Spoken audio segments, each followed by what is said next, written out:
Reçois-le de tout ton cœur. Reçois-le de tout ton cœur. Reçois-le de tout ton cœur. Alléluia. Reçois. 1 Corinthiens chapitre 9 et le verset 25. Nous prendrons également 1 Timothée au chapitre 4 et le verset 8. Nous sommes à la page. Amen. Tous ceux qui combattent s'imposent toute espèce d'abstinence et ils le font pour obtenir une couronne corruptible. Mais nous faisons-le pour une couronne incorruptible. Amen. 1 Timothée au chapitre 4 et le verset 8.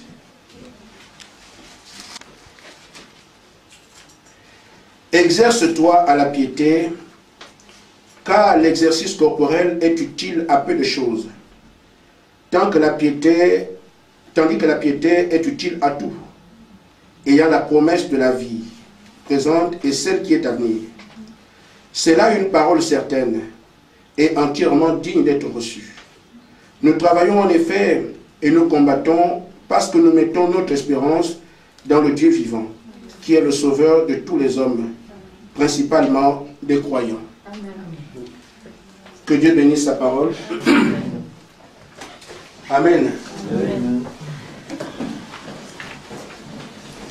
Vous savez pourquoi nous sommes rassemblés ce soir.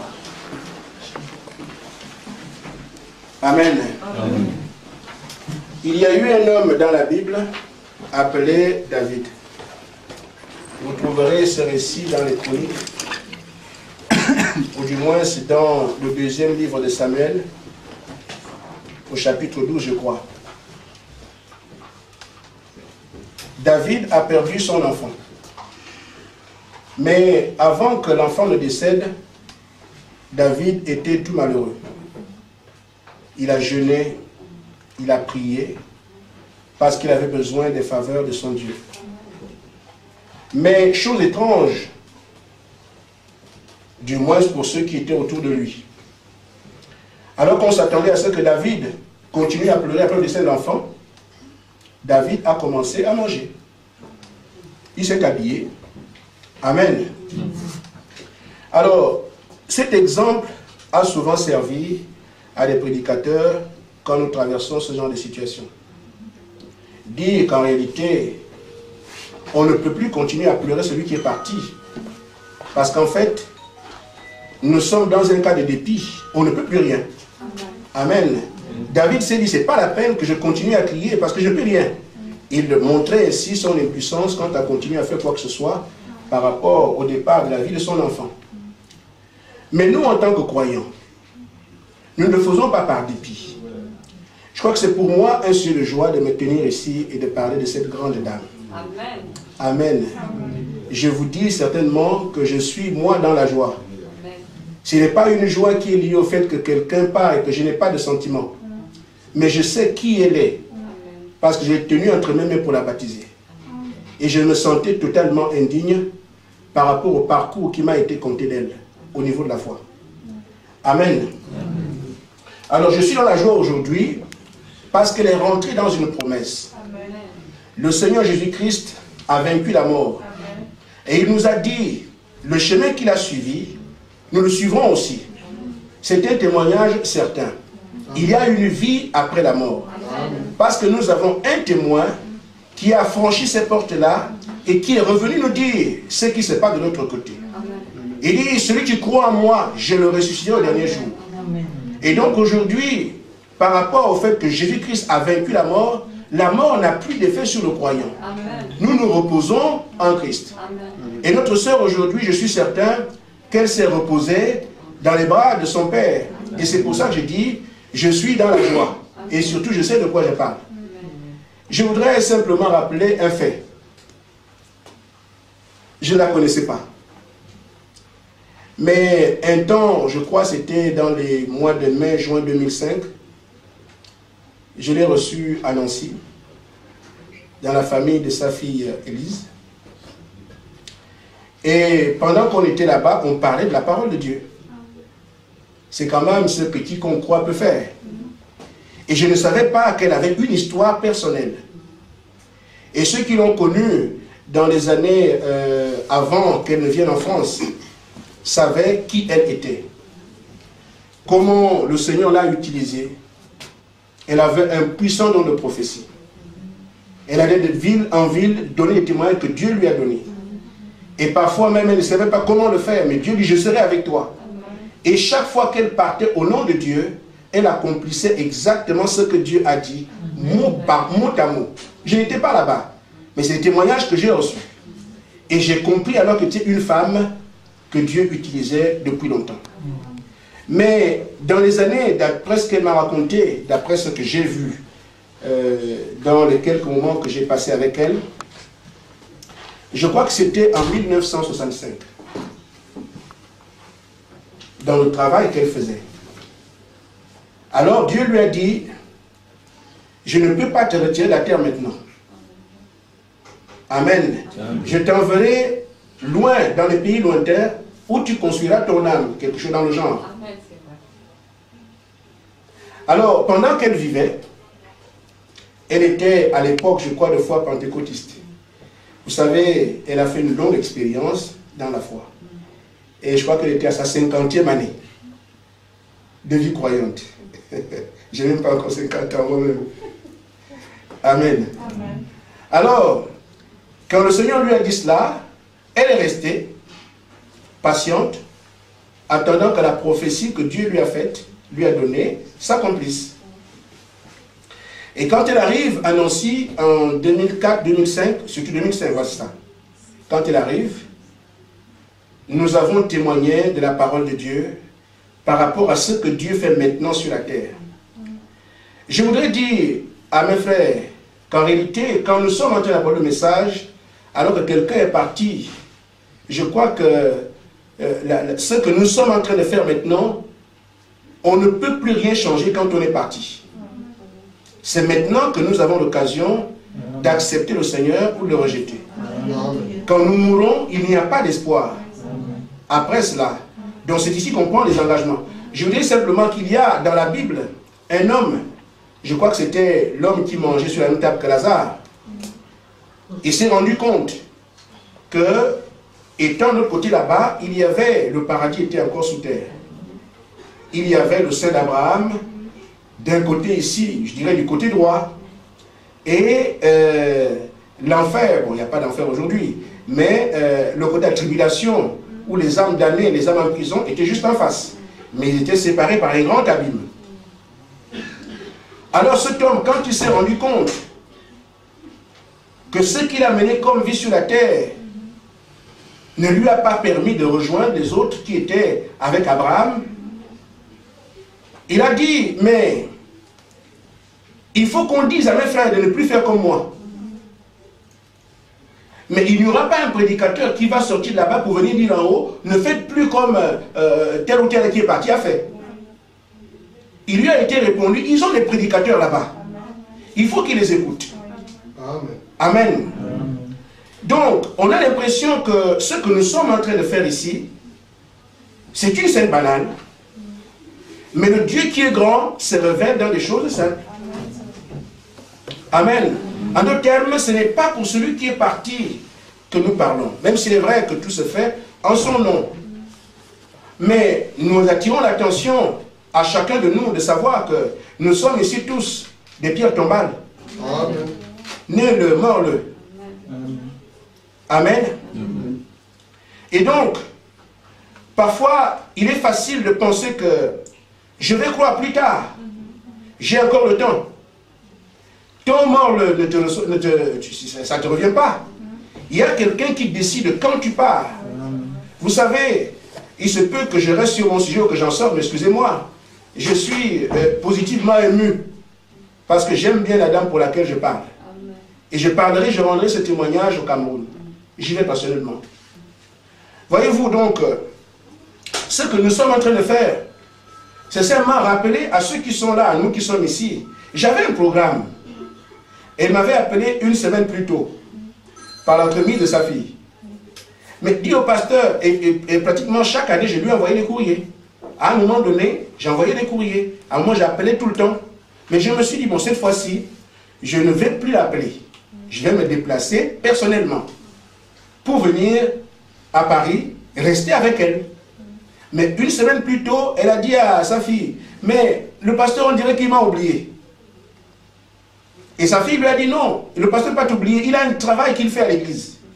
Nous sommes à l'église pratiquement tous les jours, sur recommandation, bon ça c'est privé. Amen. Alors, maman Albertine qui est ici, je lui ai dit, mais je passerai. J'ai dit au frère Yves qui est là, j'ai dit, frère Yves, restez tranquille. Quand je termine ce que je fais à l'église, je viendrai rester avec tous ceux qui ont été baptisés à l'église. À Paris, je resterai avec vous. Mais je termine d'abord. Mais je ne savais pas. J'ai parlé en tant qu'homme. Voici, je viens alors que nous sommes en train d'accompagner. Ce qui veut dire que votre mort n'est pas entre vos mains. C'est entre les mains du Seigneur. Et ce que je voudrais que nous comprenions ensemble, c'est que avant que vous ne soyez sur la terre, vous ne pouvez pas croire en Dieu. Parce qu'il vous tient entre ses mains. Toute vie vient de Dieu. Amen. Tant qu'il ne vous a pas encore envoyé sur la terre, vous ne pouvez pas être compté parmi les croyants. Vous n'êtes pas encore sur la terre. Amen. Amen. Donc, quand il vous a aussi retiré de la terre, vous ne pouvez plus faire partie des croyants puisqu'il vous a déjà retiré de la terre. Donc, croire en Dieu, c'est regarder entre votre nez et le morle et identifier ce que Dieu fait. Et une fois que vous avez réussi à identifier ce que Dieu fait dans votre temps, il vous compte parmi les croyants ou les incrédules. Amen. Mais nous aimons toujours nous attendre à ce que, bon, si j'étais au temps de Pierre, j'aurais cru. Ou bien croire sur la base de ce que Pierre a fait, sur la base de ce que Paul a fait, sur la base de ce que le parent a fait. Il ne s'agit pas de ça. Chacun individuellement rendra compte devant celui qui nous a envoyés sur la terre. Amen. Amen. Donc là où nous sommes ici, si je rends un témoignage vibrant de cette femme-là, c'est parce qu'elle a pu identifier dans son temps qu'est-ce que Dieu fait. Amen. Je reviens donc à son histoire. Dieu nous a envoyé un message dans ce temps de la fin. Amen. Si vous avez des questions, je suis prêt à vous donner des réponses bibliques. Nous sommes au temps de la fin. Posons-nous la question ensemble, mais qu'est-ce qui prouve que nous sommes au temps de la fin? Les scientifiques diront, nous voyons la fonte des glaces, des glaciers. Amen. Ça part de leur raisonnement et de leurs observations. Amen. Amen. Nous voyons aussi des gens qui se disent, mais actuellement, ce sont les parents qui enterrent maintenant les fils, alors qu'avant, ce sont les fils qui enterrent leurs parents. Pour nous, c'est un signe du temps. Nous sommes donc à la fin. Chacun a sa petite idée par rapport au temps dans lequel nous sommes. Mais je crois que celui qui a créé le ciel et la terre est mieux placé pour vous dire quelles sont les raisons sur lesquelles lui peut se baser pour dire que maintenant nous sommes vraiment au temps de la fin. Et je crois qu'il n'y a pas meilleure référence que le Créateur de toutes choses lui-même. Et nous avons sa parole avec nous. Amen. Ce que nous avons ici, la Bible, c'est la parole de Dieu. Amen. Amen. Amen. Je voulais juste donner une image par rapport à ça. Vous et votre parole, vous êtes une seule et même chose. Admettons que je dise, j'insulte quelqu'un. Et il est prévu que celui qui a insulté quelqu'un, on doit donner 50 coups de chicotte. Amen. Amen. Et que moi je vienne, je dis, mais monsieur le policier, mais ce n'est pas moi, c'est seulement ma parole. Vous dites quoi? Mais moi je n'ai rien fait, mais c'est ma parole qui a dit, espèce de, c'est pas moi. Amen. Amen. Mais le policier vous ajoutera des coups en plus, parce que vous moquez de lui. Comment allez-vous dire que c'est votre parole et ce n'est pas vous? Je crois que ce type-là est fou. Amen. En d'autres termes, votre parole et vous, vous êtes une seule et même chose. Et ce que nous avons ici, la parole de Dieu, c'est exactement Dieu lui-même. Le comble, c'est que Dieu est esprit, vous ne le voyez pas. Mais vous avez sa parole. Parfois, on cherche Dieu au ciel, alors que sa parole est avec nous. Donc, pour savoir qu'est-ce que Dieu dit aujourd'hui, quelle est sa pensée? Parce que la parole de quelqu'un, c'est la pensée qu'il exprime. Amen. Dieu a pensé, il a exprimé sa parole au moyen des prophètes qui nous ont donné ce que nous avons ici. Et c'est une parole vraie. Parce que l'auteur vient toujours prouver que c'est moi qui l'ai dit. C'est le seul livre qui prévoit des choses et les accomplit. Le seul. Il y a des débats sur la divinité, il y a des débats sur les croyances, mais Dieu ne se voit pas. Mais Dieu est surnaturel. Quand nous sommes dans le naturel, n'importe qui peut discuter. Mais quand nous sommes dans le surnaturel, il y a un seul être qui peut revendiquer cela. Il dit, en dehors de moi, il n'y a pas de Dieu. Amen. Amen. Donc, en ce moment-là, le débat reste humain, tant que chacun peut prendre un livre. Mais si on laisse les livres de côté, et qu'on se retrouve tous devant la mer, on verra de quel côté la mer va s'ouvrir. Amen. Donc, ce Dieu-là est mieux placé. Lui qui voit la fin d'une chose dès le commencement, pour être Dieu, est mieux placé pour nous dire ce qu'il fait aujourd'hui et ce pourquoi il peut dire nous sommes au temps de la fin. Amen. Amen. Maintenant, nous savons que tout ce que nous voyons ici, d'après ce que Jésus a dit, la terre que vous voyez là, d'ici là va aller au feu. Qu'on le veuille ou pas. Qu'on soit croyant ou pas. Amen. Amen. La terre ira au feu. Et Dieu nous dit, dans Malachie chapitre 4, avant que la terre ne brûle, je vous enverrai un prophète. Amen. Et ce prophète a une commission. C'est que ce prophète doit prêcher un message qui permette aux croyants de la terre de croire exactement comme Pierre, Jean, Jacques ont cru les apôtres. Amen. Parce que c'est l'église par excellence, l'église de référence. Amen. Et cette église est appelée à être retrouvée en ce temps de la fin. Amen. Des hommes et des femmes qui vivront comme Pierre avait vécu. Amen. Comme Jean avait vécu. Amen. Comme Jacques avait vécu.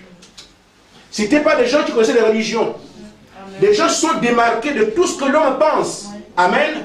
Pendant que tout Israël croyait que Jésus devait être condamné, eux, ils avaient l'assurance que cet homme que vous condamnez comme un brigand, nous disons que c'est Dieu. Amen. Un évangile qui navigue à contre-courant. Amen. Amen. Et donc, ce message est prêché aujourd'hui sur la terre. S'il y a des questions, les gens prennent des raccourcis parce qu'on pense qu'on peut améliorer ce que Dieu a dit. Mais si Dieu a dit qu'il aura une épouse, il va l'avoir. Amen. On ne peut pas arrêter ça. Il a dit qu'il aura une épouse sans tache ni rien de semblable. Comme Dieu l'a dit, il va l'avoir. Et cette épouse, en ce moment même, est en train d'être taillée. Amen. Amen. Il envoie des prédicateurs d'un autre genre. Pas de chercher l'argent. Des gens qui ne se soucient pas de ce qu'ils sont, mais devant qui Jésus-Christ se place. Amen. Amen. Amen. Et qui, si vous les cherchez, vous pouvez voir leur Dieu pendant qu'ils prêchent. Amen. Amen. Amen. Ceux qui ont des yeux dans la salle savent que ce que je dis est vrai.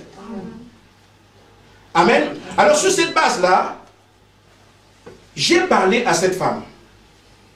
Je lui ai dit, maman, voilà ce que la parole de Dieu dit, voilà ce que Dieu dit, voilà ce que Dieu dit.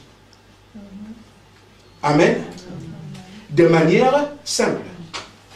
Je ne la connaissais pas. On ne s'était jamais vu. Mais c'était une femme tellement humble et qui aimait le Seigneur. Amen. Ce que j'ai remarqué, c'est que ce que la Bible dit pour elle, c'est l'absolue vérité. Au plus profond de sa maladie, elle disait toujours, je sais que Dieu m'a guéri. Amen.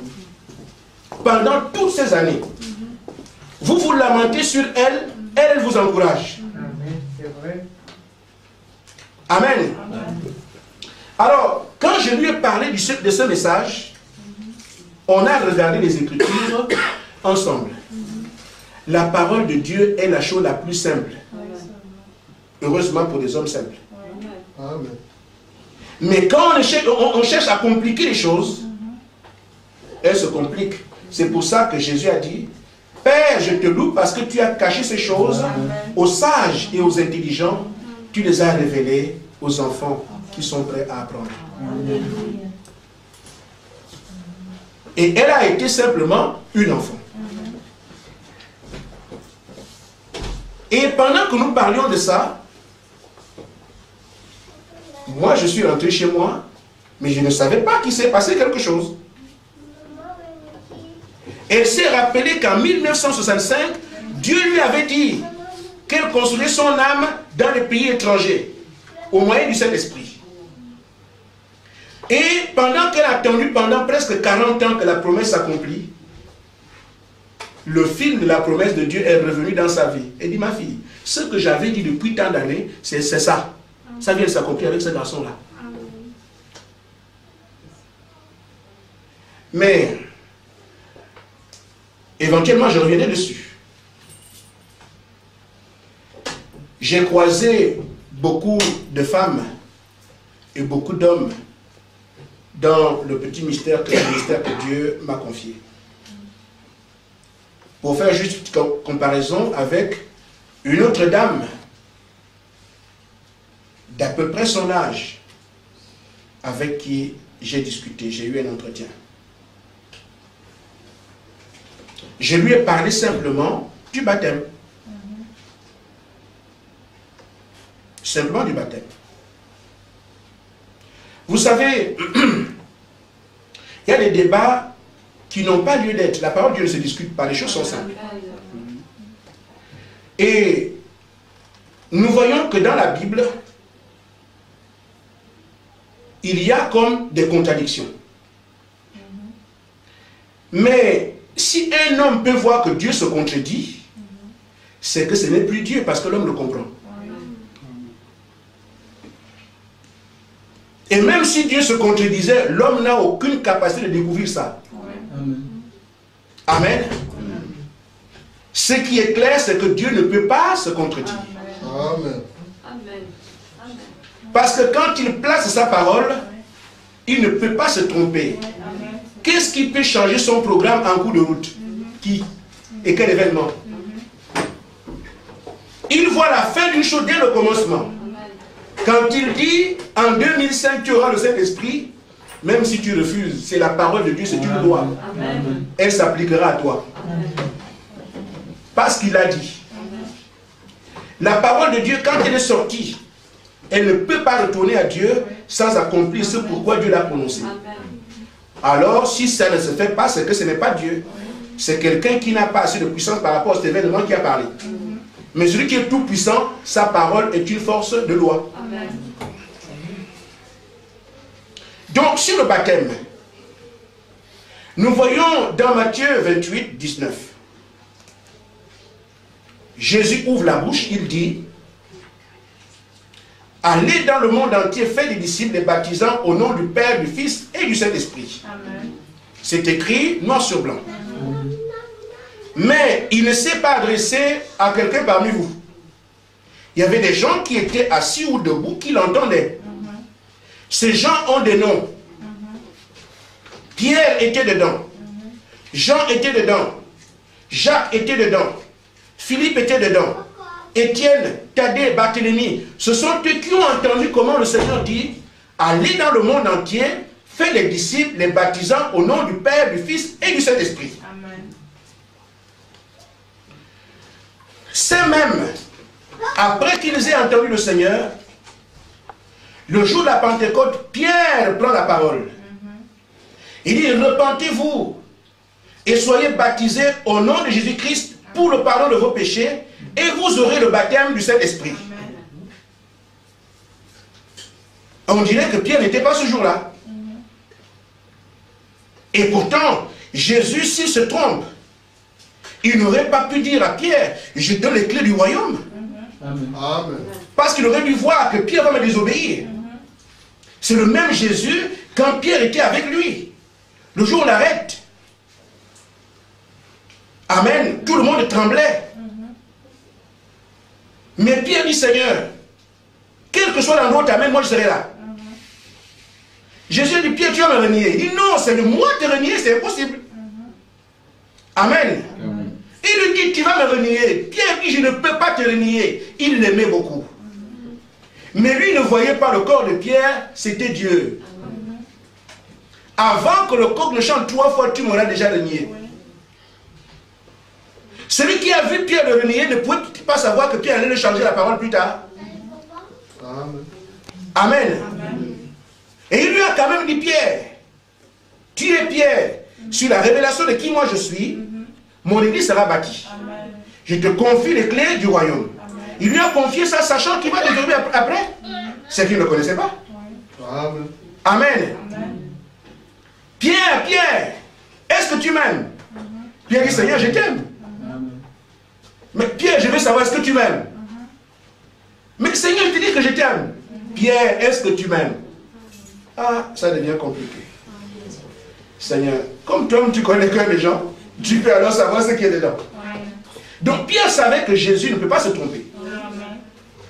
Et donc quand Pierre prend la parole et dit, soyez baptisés au nom du Seigneur Jésus-Christ, il savait ce qu'il disait. Et nous voyons encore, en dehors de ce passage, nous voyons que Jean va en Samarie. Il va aussi baptiser au nom de Jésus.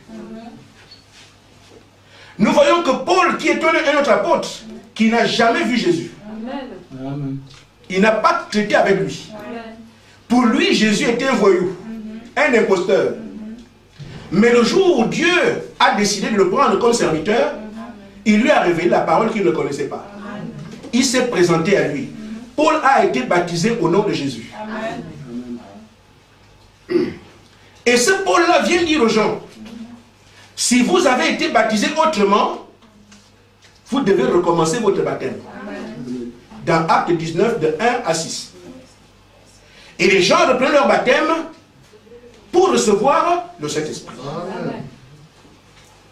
Maintenant, quand nous voyons ces choses, on se dit, mais comment ces hommes peuvent faire le contraire de ce qu'on leur a dit? Il n'y a pas de contraire. Jésus a bien dit, soyez baptisés au nom du, allez baptiser les disciples au nom du Père, du Fils et du Saint-Esprit. Mais il a dit au nom. Amen. Amen. Amen. Mais le frère ici, c'est un père. Mais père n'est pas son nom. Amen. Amen. Son nom est Nasser. Mais il est père parce qu'il a des enfants. Amen. Je suis le fils de mon père. Mais fils n'est pas un nom. Mon père m'a fait, il m'a donné un nom. Gaspard. Ça c'est mon prénom. Amen. Fils n'est pas un nom. Saint-Esprit également n'est ni un nom ni un oiseau. Le Saint-Esprit, c'est la nature de Dieu. Dieu est saint et il est aussi un esprit. On ne le voit pas. C'est un esprit qui est saint. Donc quand tu dis Saint-Esprit ou Esprit Saint, c'est pareil. Ce n'est pas un oiseau, c'est comme on disait un humain propre. Un esprit saint. Donc, derrière les trois, Père, Fils et Saint-Esprit, nous avons le Seigneur Jésus-Christ. Parce qu'il leur dit, dans Acte 10, Pierre, je vais le lire, rend témoignage. Lisons au verset, je crois, 43.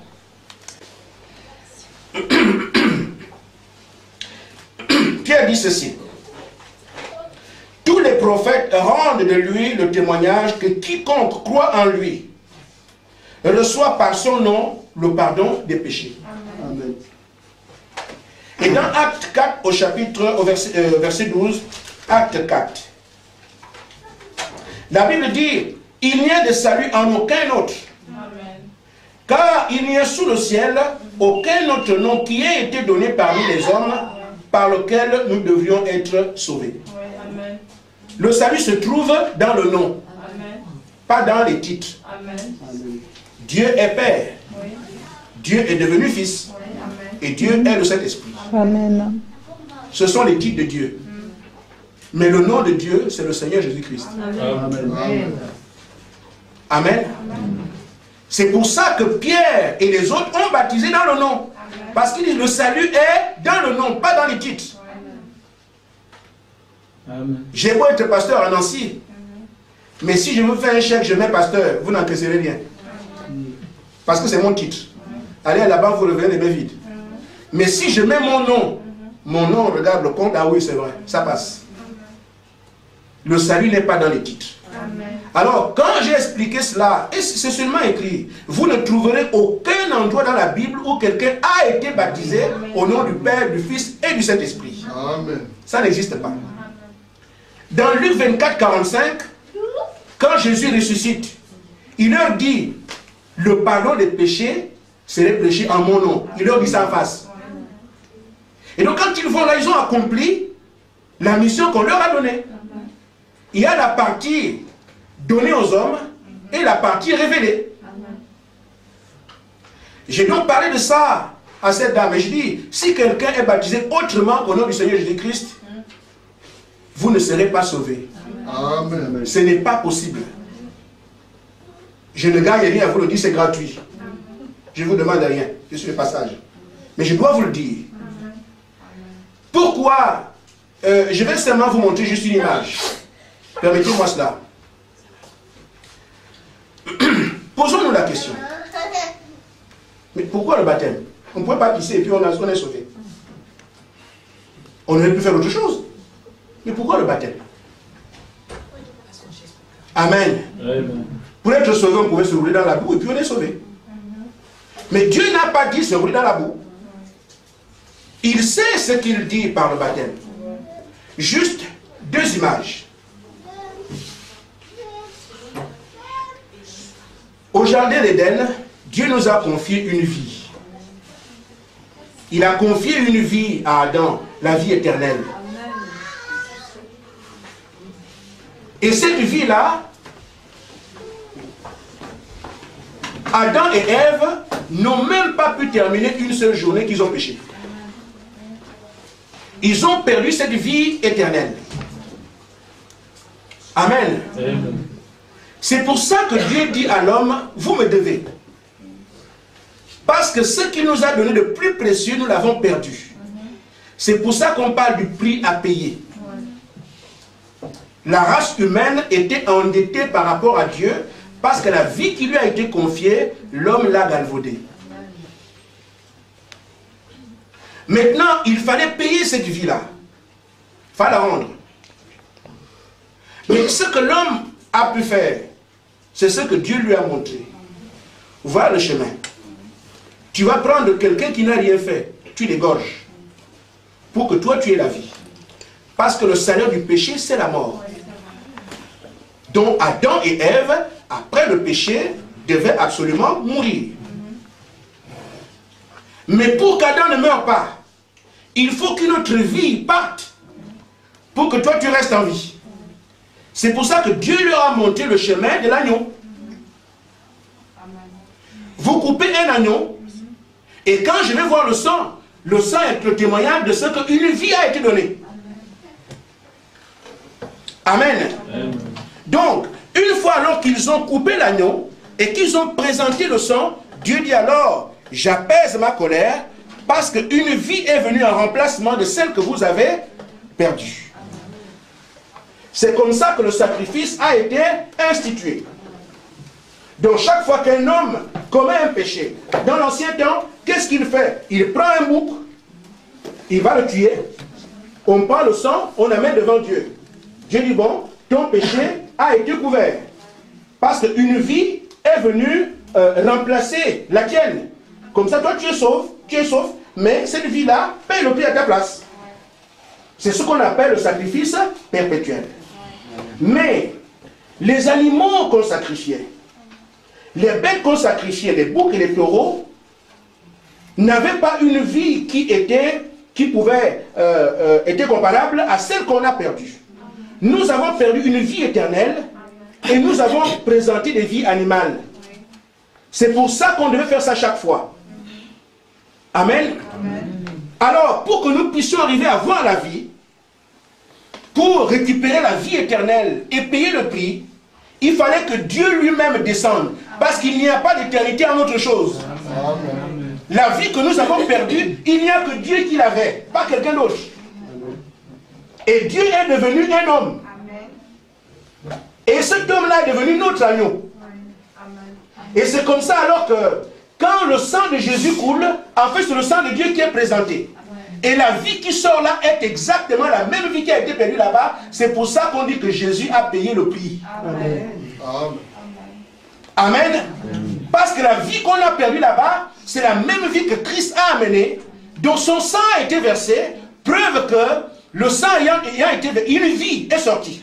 Mais quel type de vie? Exactement la même vie éternelle qu'Adam et Ève ont perdu là-bas. C'est pour ça qu'on dit que le prix a été payé. Maintenant, il y a un acte. Quand on fait le sacrifice, tu ne te tiens pas à distance de l'agneau que tu offres. J'ai péché. Et je vais au temple pour que mon péché soit expié. Ça, c'est la loi de l'expiation des péchés. On doit sacrifier l'animal que moi j'ai amené. Je ne dois pas rester à côté. Tu posais les mains sur la bête qu'on sacrifie pour toi. En d'autres termes, tu t'identifies à cette bête. Si tu ne t'identifies pas à la bête, le sang coule, mais pas pour toi. Je m'identifie à la bête, et quand on coupe, alors que la bête et moi nous sommes un, amen. La vie qui sort de là, en fait, c'est une vie qui va pour moi parce que je me suis identifié à mon sacrifice. C'est comme ça alors que le sacrifice fait peut couvrir mon péché. Si quelqu'un vient avec sa bête, il s'en identifie, c'est son péché. Chacun peut venir avec son... Personne ne venait là pour quelqu'un d'autre. Je viens pour moi. Voilà ce que j'ai fait. J'amène mon animal. Amen. Mais aujourd'hui, Jésus-Christ étant mort, il est l'agneau de Dieu, le seul qui ôte le péché du monde. Vous ne trouverez pas un autre agneau ailleurs qui peut faire ça. Ça n'existe pas. Maintenant, c'est à chacun de s'identifier à lui. Si tu ne t'es pas identifié à ton agneau, à Jésus-Christ, ton péché n'est jamais pardonné. Amen. Parce que c'est là que le péché est pardonné. Si vous connaissez un autre agneau, allez, donnez-le. Qui peut payer le prix. Parce que Dieu s'est fait chair. Il a amené cette vie en nous. Amen. Et donc, le sacrifice de Jésus-Christ a donné exactement la même vie que Dieu attendait. Vous ne trouverez pas une autre créature qui peut faire ça. C'est pour ça que Pierre dit que le salut est dans le nom. Parce que quand tu t'es identifié à cet agneau qui s'appelle Jésus. Amen. Il y a peut-être beaucoup d'agneaux. Mais celui dont on parle là, c'est Jésus. Tu ne t'identifies pas à lui. Et l'apôtre Paul dit dans Romains 6 que c'est par le baptême qu'on s'identifie à Jésus. Dans sa mort et sa résurrection. C'est par le baptême. C'est pour ça qu'on baptise au nom du Seigneur Jésus-Christ. Mes frères, quel moyen peut-on avoir en dehors de celui-là pour avoir le salut? Donc quand on le dit, ce n'est pas pour discuter avec les gens, on ne gagne rien. Amen. Je vous dis frère, vous pouvez connaître la Bible plus que tout le monde, vous n'aurez rien plus. Amen. Tu gagnes quoi? C'est moi le plus grand pasteur du monde et après. Amen. En tout cas, quand je chante le ciel tremble et après, tu auras Dieu salut. Amen. C'est moi, Dieu me parle tous les jours. Quand je dors comme ça, je vois des choses, il y a des étoiles, il y a des pyramides. C'est bien, mais après. Nous sommes juste en train de faire un seul travail, c'est que notre âme trouve grâce aux yeux du Seigneur. J'ai parlé de ça à une maman. Et je lui ai montré les Écritures. Cette maman m'a dit, mais mon fils, comparé à celle dont on parle, amen. Mais mon fils, j'ai quand même 50 ans d'évangile. Tu veux me dire que depuis que donc tu ne me connaissais pas? J'ai dit, maman, j'aurais souhaité que je ne pose pas une question comme ça. Vous savez, servir Dieu, c'est dur. Ce n'est pas aussi simple que ça. Il y a des fois, tu es bloqué, tu veux parler, mais si je dis ça, qu'est-ce qu'on dit? Si je ne dis pas aussi, Dieu va dire quoi? Tu as embrouillé. J'ai dit, maman, bon, on va faire un petit truc. Elle me dit, mais c'est quoi mon fils? J'ai dit, bon, essayons de voir que quelqu'un fait 1 plus 1 égale 3. Mais s'il le fait pendant 50 ans, n'aura-t-il pas toujours faux? Ah oui, effectivement, c'est vrai. J'ai dit, c'est ça. Si tu arrives à faire 1 plus 1 égale 3, pendant 50 ans, tu auras toujours faux. Amen. Donc ce n'est pas un problème de nombre d'années. C'est un problème de regarder ce que Dieu a dit. On ne peut pas se sauver soi-même. Le chemin du salut n'est maîtrisé par personne sur la terre. Même moi qui suis pasteur, je me cherche moi-même. Nous voulons toujours, jour après jour, mieux faire devant le Seigneur. Seigneur, est-ce que je suis agréable à tes yeux? Amen. L'apôtre Paul qui me dit, le mal que je n'ai pas envie de faire, je le fais. Et pourtant, il avait le Saint-Esprit. Nous marchons là-dessus avec crainte et tremblement. Et voyez-vous, dans l'écriture que nous avons lue, dans 1 Timothée au chapitre 4, verset 8, l'apôtre Paul dit que ce qui est de la chair ne sert à rien. Tout le travail qu'on fait là, ça ne sert à rien du tout. Mais il y a l'espérance à servir Dieu, de manière résumée. Mais pendant que nous sommes là ce soir, j'ai fait quelques observations. Je crois que la nature nous enseigne. Il y a des gens qui sont venus en voiture ce soir. C'est pas ça? Et une voiture a une durée de vie. Quand Peugeot fabrique sa voiture, il la met en usine pendant peut-être 2 ans. On met les portes, on fait les roues, tout ça, et la voiture sort. Mais quand vous allez l'utiliser, la voiture qui a été fabriquée pendant 2 ans, vous fera 15 ans ou 20 ans. Ça, c'est l'homme qui fait son calcul. Amen. Amen. Maintenant, frère, est-ce que Dieu serait assez stupide de créer l'homme pendant 1000 ans parce que l'homme a été créé le 6e jour? Et la Bible dit qu'un jour sur la terre, au ciel, c'est 1000 ans sur la terre. Amen. En d'autres termes, je ne sais pas si quelqu'un peut m'expliquer comment on voit. Par quel mécanisme on arrive à voir? Amen. Amen. Bon, je vais mimer quelque chose. Le son vient d'où? Quelqu'un peut expliquer ça? Quand je parle, quand vous parlez, le son que vous émettez vient d'où? Amen. Je ne sais pas, quand vous allez aux toilettes, qui vous dit il faut aller maintenant? Ou bien vous avez déjà mis beaucoup de temps à la sortie? Amen. Tout cela, c'est Dieu qui l'a fait. Les grands scientifiques de tous les temps ne savent pas comment faire marcher un robot. Mais vous pliez un pied, il n'y a pas de bruit. Ça vient d'où? Dieu est aussi vrai que vous me voyez ici. Est-ce que Dieu va prendre 1000 ans pour fabriquer un homme pour que cet homme-là vienne vivre 120 ans? Il serait plus maladroit que les constructeurs automobiles. Qui, eux, ils prennent 2 ans, mais la voiture vit 20 ans. À peu près 10 fois plus de temps que le temps de fabrication. Mais Dieu prend 1000 ans pour fabriquer un homme. Et cet homme vient vivre 120 ans. Dieu serait plus stupide. Dieu a mis tout ce temps parce qu'il sait que tout homme doit vivre éternellement. Je prends 1000 ans pour que l'homme vive éternellement. Et c'est ça la direction que chacun de nous doit prendre et intégrer ça. Mais nous pouvons l'accepter comme nous pouvons le refuser. Amen. Amen. C'est une proposition. Dieu ne s'impose pas à nous. Il nous propose.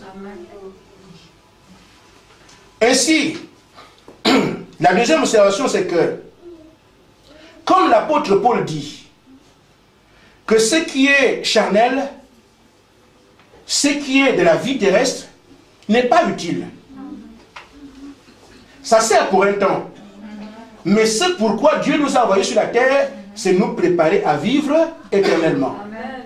Pour certains, c'est devenu un jeu, mais ce n'est pas un jeu. Ça ressemble à cela, mais ce n'est pas le cas. Quand nous voyons comment nous agissons, vous et moi, Dans mon pays, je viens d'Afrique centrale. Là-bas, il y a la forêt équatoriale. Et un papa, une maman, quand ils ont des familles, et quand ils veulent avoir un peu d'argent,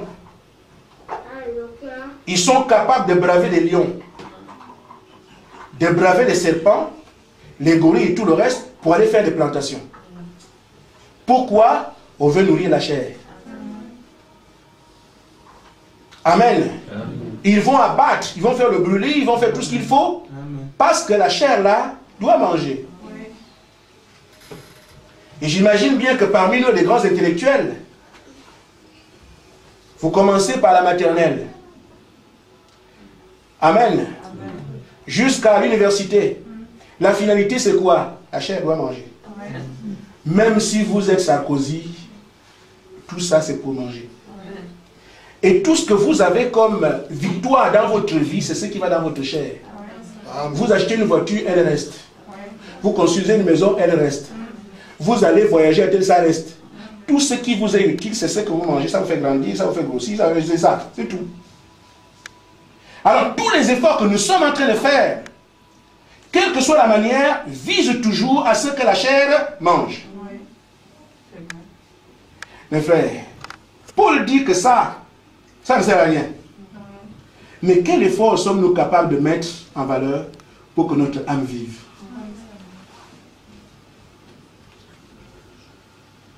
Amen. Dans un mois, il n'y a que 4 dimanches. Un mois. Et parfois, un seul dimanche, va à l'église, à la couette. Un seul dimanche. Mais la même personne va au travail du lundi au vendredi. Peut faire des veillées parce que la chair doit manger. Mais l'âme, juste un dimanche. Amen. Un dimanche.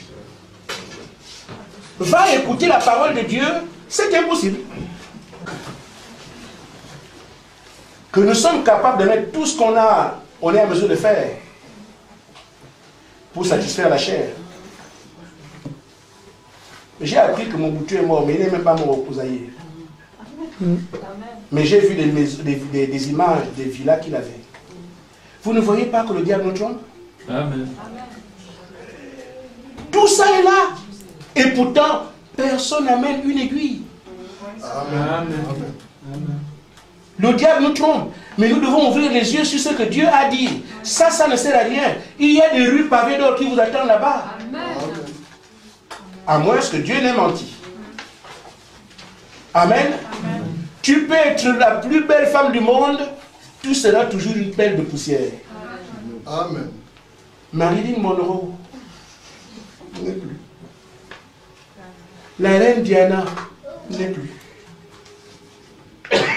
Quand je voyais Kadhafi, je ne pensais pas que Kadhafi peut mourir. Vous avez vu son corps. Ce n'est pas pour moquer les gens qui sont partis. C'est pour dire que c'est notre sort à nous tous. Et ce qu'il y a à faire, c'est de prendre conscience que le diable, les petites lampes là, la voiture, ça c'est rien ça. C'est rien. Je n'ai pas dit ne pas du sur terre.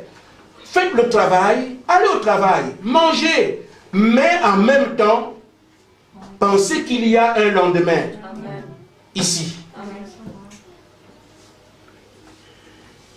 Je travaille de lundi jusqu'à vendredi. Mais dimanche, va seulement à l'église et rien. Frère, cette scène-là, je vous l'ai dit, il faut servir Dieu. Chacun de nous a un film dans sa vie.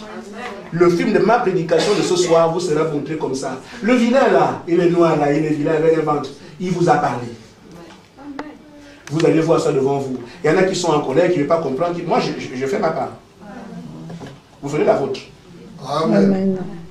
Amen. Amen. Parce que, voyez-vous frères, nous serons chacun devant le Seigneur. Parce que quand nous serons ensemble,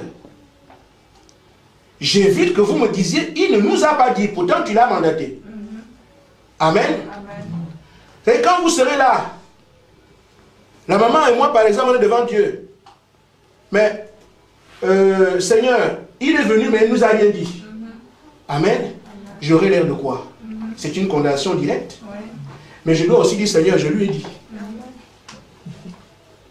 Amen. Là, chacun sauve sa peau. Amen. Moi, je vous ai dit, et je veux que devant le Seigneur, je puisse dire, Seigneur, je leur ai dit. Amen. Pour que quelqu'un ne me dise pas, il ne nous a pas dit. Je vous ai dit, faites-vous baptiser au nom du Seigneur Jésus-Christ pour le pardon de vos péchés et vous aurez le don du Saint-Esprit. Celui qui veut chercher à voir celle pour laquelle nous sommes ici, vous ne la verrez plus jamais en dehors de ce passage. Amen. Amen. Amen. Combien de fois la parole de Dieu est prêchée? Aujourd'hui, il y a un enlèvement qui vient. On vous dit qu'il y a un message sur la terre, des gens qui ont des petits trucs, il n'y a plus de prophète, il n'y a plus de ceci, il n'y a plus de cela. Mais que la parole n'a pas dit ça. Amen. C'est le rôle du diable pour détourner les gens de la vérité. Amen. Dieu dit, moi Dieu, Amos 3,7, moi Dieu, je ne fais rien sans qu'il y ait un prophète qui vienne. Amen. Et après Jésus, Dieu devait envoyer 7 messagers. Amen. Ça, c'est ainsi la Bible. Mais les religions aussi, comme, frère, entre nous, quelle est la bonne religion? Échec. Moi, je ne connais pas de religion ici. En disant ça, est-ce que c'est un péché? Si vous la connaissez, vous me la montrez, comme ça je croirai. Dieu nous a dit, si vous m'aimez, Jean 14, 15, gardez ma parole. C'est tout. Aujourd'hui, si je suis témoin de Jéhovah, si on met les gens dans la rue là, on dit, bon, chacun va nous montrer où est la bonne religion. Les gens défilent. Si je suis témoin de Jéhovah, je vous dis, vous comprenez bien mon geste. Ce sont eux-là les vrais. Ceux-là, c'est les faux. La fausse religion, c'est vous. Amen. Si un protestant se met, il voit les protestants passer, ah, c'est eux, c'est nous. Vous êtes faux. On ne sait plus qui est qui. Mais est-ce que la parole trompe les gens? L'homme peut vous confondre, mais la parole de Dieu ne confond personne. Amen. Et c'est ce qu'il faut seulement s'humilier pour que Dieu vous... Si vous ne pouvez pas voir les choses clairement par rapport à ce qu'il dit. Mais il y a un Dieu. Amen, c'est vrai. Nous prions et nous demandons au Seigneur, qu'en est-il? Amen. Il a dit qu'il exauce quiconque prie. Amen. Il y a un enlèvement qui se prépare maintenant. Amen. Je vais terminer en disant ceci. Quand j'ai dit ça, j'ai présenté la parole à cette femme. Elle a reconnu, elle dit, ça c'est ce que Dieu m'avait dit en 1965. Je n'étais pas encore né. Amen. Et ça s'est accompli ici, à Nancy. Elle a reconnu la parole, elle a été baptisée, malgré son expérience ancienne. Elle n'a pas tenu compte de sa religion. Elle n'a pas tenu compte de son âge. Elle n'a pas tenu compte que c'est un enfant. Elle n'a pas tenu compte que... Non, non, non. Elle a dit, j'ai vu ce que la parole dit, je m'engage. Je l'ai baptisé au nom du Seigneur Jésus-Christ. C'est pour ça que je suis convaincu que ma soeur est dans la gloire. Je vais vous raconter un fait. Elle m'avait appelé depuis Nancy, depuis Paris ici. Elle m'a dit, pasteur, j'ai fait un rêve. Et elle avait, le Seigneur lui parlait beaucoup. C'est vrai que ça a diminué à la fin, mais ceux qui la connaissent savent de quoi je parle. Elle me dit, nous étions en train de marcher. Pasteur, je t'ai vu avec un groupe. Et ce groupe-là, vous étiez en train de traverser un endroit qui était boueux. Vous traversiez, et vous avez réussi à partir, vous êtes dans la lumière là-bas. Mais moi, j'étais derrière. Moi aussi, je me suis dit, mais comment moi je vais faire? Parce que comme je suis malade, il dit, il y a quelque chose qui m'a porté étant malade, parce qu'elle était malade. Elle dit, moi aussi, je suis arrivé, j'ai traversé aussi, je suis rentré. Amen. Amen. Je ne sais pas s'il y a quelqu'un qui ne comprend pas. Moi, j'ai compris. Je vous dis, frère, nous sommes au temps de la fin, dans l'âge de la Odyssée. Il y a un message que Dieu a envoyé. Le prophète du temps de la fin s'appelle William Marion Branham. Si vous allez sur Internet, vous allez voir faux prophètes. Si vous allez sur Internet, vous allez aussi voir les témoignages du Saint-Esprit. Mais moi, je vous dis ce que je crois. Si je ne le croyais pas, je ne vous le dirais pas. Amen. Donc, chacun de nous aujourd'hui n'a qu'à regarder ce que la parole de Dieu dit. Vous voulez voir notre soeur qui est partie? Suivez la voie. Et vous aurez le Saint-Esprit. Que Dieu vous bénisse.